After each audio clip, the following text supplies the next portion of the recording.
नमस्कार, मैं हूं सौरभ सचाना। आप देख रहे हैं देवास लाइव और आज हमारे साथ में हैं हाटपिपलिया के विधायक मनोज चौधरी जी। कुछ विषयों पर आज उनसे चर्चा करते हैं। चुनाव की तैयारी नमस्कार जी। हाँ, चुनाव की तैयारी क्या क्या कर रहे हैं अभी आप? अभी लगातार हमने जितने विकास कार्य इस विधानसभा क्षेत्र के लिए स्वीकृत कराए हैं उनका भूमि पूजन, लोकार्पण लोगों के बीच जा करके लगातार जनता के बीच में रह रहे हैं और विकास कार्यों को गति दे रहे हाटपिपलिया हैं। मनोज भैया, अभी तक ये माना जाता था कि सबसे विकास के मामले में सबसे पिछड़ी विधानसभा रही है। जी हाँ। और आपके आने के बाद में ऐसे कौन से काम है जो जनता के बीच में आप जाके गिना पाएंगे, जिनसे वोट मांगेंगे आप? देखिए, मैं बहुत ही महत्वपूर्ण आप बात कहता हूँ कि पूरी विधानसभा क्षेत्र में सबसे पहले मूलभूत जो आवश्यकताएं थी, मूलभूत आवश्यकताओं को लेकर के हम बात करें तो हमारा कृषि प्रधान पूरा विधानसभा क्षेत्र है। 100% कृषि का काम करने वाले लोग हैं। उनके लिए माननीय मुख्यमंत्री जी ने हाटपिपलिया माइक्रो उद्यान परियोजना की स्वीकृति दी है और वो 6032 करोड़ रुपए की कल हम वर्चुअली उसका भूमि पूजन भी माननीय शिवराज सिंह जी के नेतृत्व में करने जा रहे हैं। उनका मार्गदर्शन हमें प्राप्त हो। सारे गांव जुड़ेंगे उससे टोटल 100% गाँव, एक भी गाँव हाटपिपलिया विधानसभा का पूरा कमांड एरिया, एक भी गांव उसमें वंचित नहीं रहेगा। साथ ही 264 गांव, लेकिन हमारे 44 गांव पहले जुड़ चुके थे। तो बाकी के सभी गांव, कोई गांव में ये छोटा बड़ा गांव में नहीं, पूरा कमांड एरिया हाटपिपलिया विधानसभा का। साथ ही देवास विधानसभा के भी गांव उसके अंदर जोड़े जाएंगे।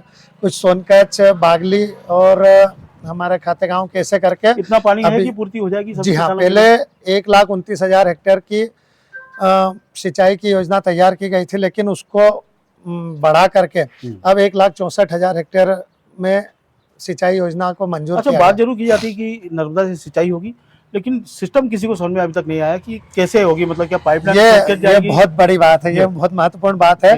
ये पाइपलाइन पहले तो बड़े पाइपलाइन डाली जाएगी और उसके साथ में छोटे पाइप डाले जाएंगे, तो ये प्रेशराइज पाइप के द्वारा प्रेशर से पानी आएगा। तो हमारी बिजली की खपत भी उसमें कम होगी, बचत होगी हमारी। वो हेक्टेयर के हिसाब से अलग अलग जगह हमारे वाल लगाए जाएंगे, जिसके माध्यम से किसानों को पानी सप्लाई, खेतों तक पाइपलाइन से ही पूरा खेतों तक पानी जाएगा। छोटे पहले बड़े पाइप, फिर छोटे, और फिर उसके बाद और भी छोटे डिवाइड, जैसे ये गैस की पाइपलाइन। जी हाँ, जो कनेक्शन सबके अलग अलग कनेक्शन हो जाएंगे। बहुत बड़ी बात है। दूसरी हम बात करें कि पीने के पानी के लिए प्रत्येक गांव में नल जल मिशन के माध्यम से टंकी और नल जल का काम किया जा रहा है। साथ ही हाटपिपलिया नेमा और मल्टी विलेज स्कीम योजना के अंतर्गत नगर पंचायत हाटपिपलिया सहित 125 गांवों को स्वच्छ पानी, फिल्टर पानी नल के माध्यम से घर घर में मिलेगा।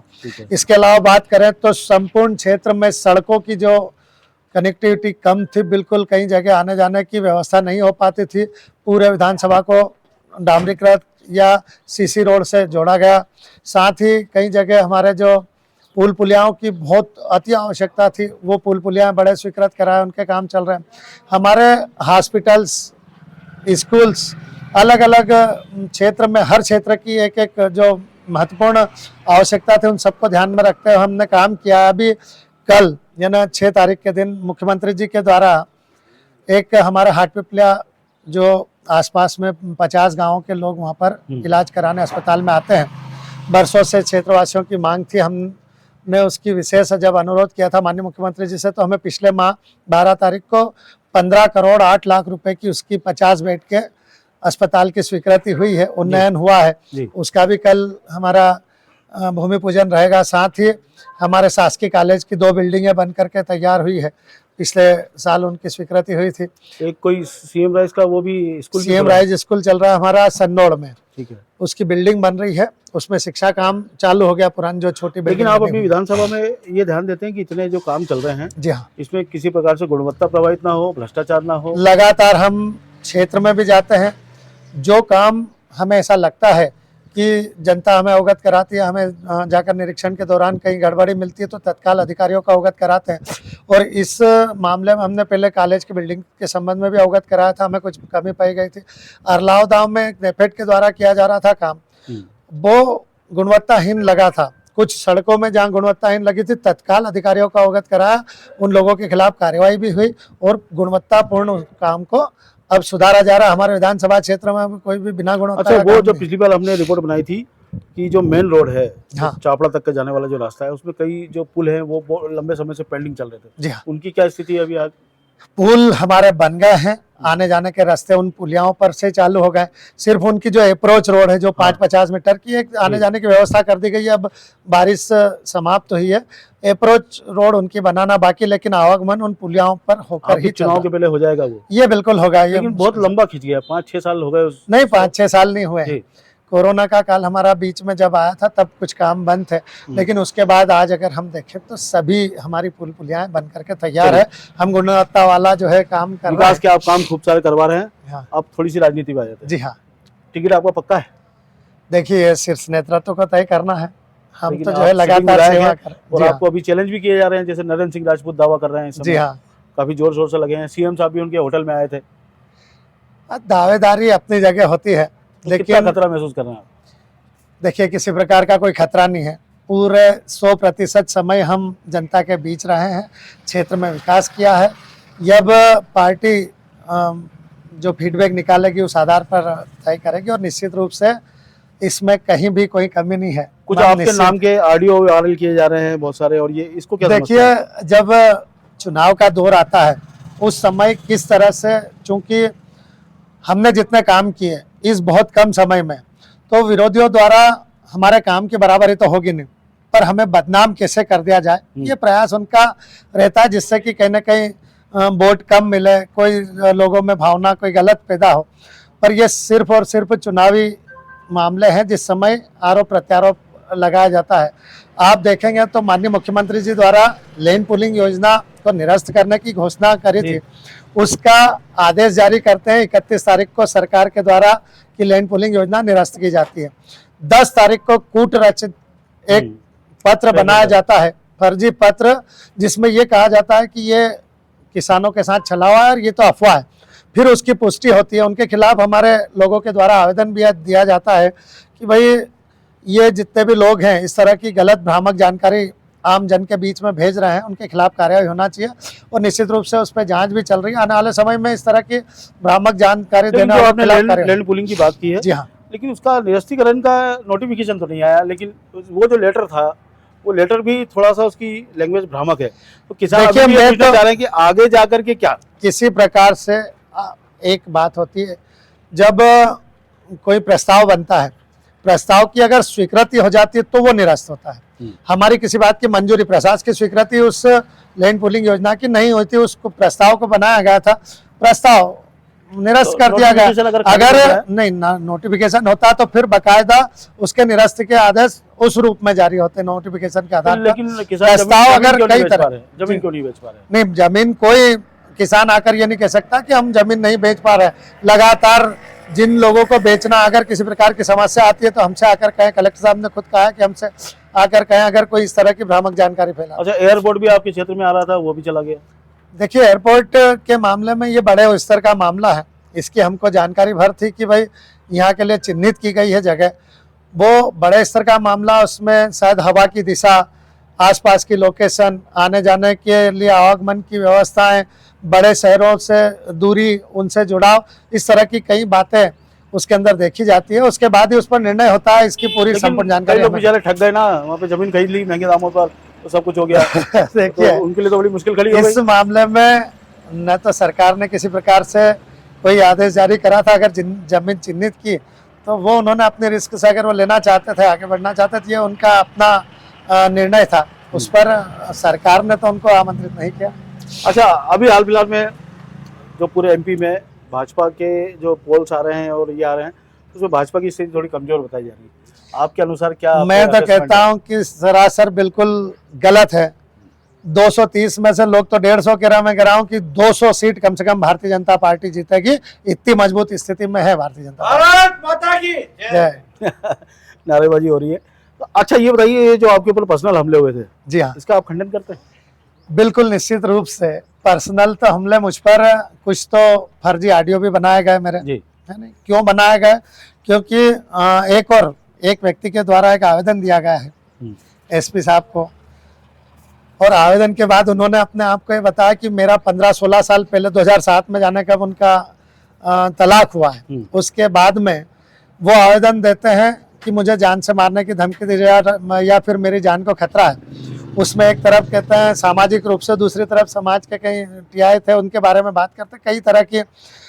मैं ऐसे व्यक्ति जिनका इतिहास निकाला जाना चाहिए, जिन्होंने किसानों को ठगा, किसानों को ठगने पर किसानों के द्वारा जब उनके ऊपर आरोप लगाए गए थे, जब वो जेल में रहे, उसके बाद में पैसे के लिए उन्होंने नोट छापने का काम किया, उसके बाद में किसी का अपहरण भी किया, जुए सट्टे का काम करते हैं। ऐसे जो चंद पैसों में बिकने वाले लोग हैं, ये कुछ भी कर सकते हैं। और राजनीति आज के हालत में किस तरह की है, ये आप अच्छी तरह से जानते हैं। तो ये जो काम किया जा रहा है, किस तरह से बदनाम, मैंने पहले ही बोला कि किस तरह से बदनाम किया जाए, जिससे कि इनके महिमा मंडन किया जाए, किससे नुकसान कर दिया जाए टिकट के मामले में जनता के बीच में।